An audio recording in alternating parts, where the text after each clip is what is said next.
جان خیردین گل بپاشد در سر راه شما، غم نیابد هیچگاه به درگاه شما. در تلاش گرد باری سرد زندگی، خنده باشد دائما در لبانی همچون ماه شما.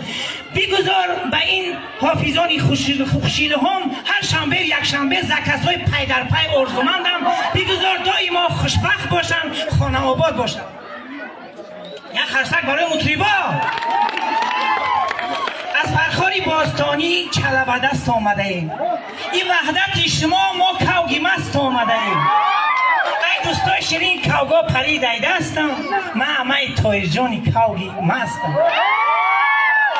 من چقدر خرک زیبا برای مادر سخنهای خوب گفت، به حد من خوشبخت شدم. ای مادر همیشه زنده باشی، همیشه با لبی پرخنده باشی. اگر بینی که عمرت کم بمانه، بگیر ای عمری ما تا زنده باشی.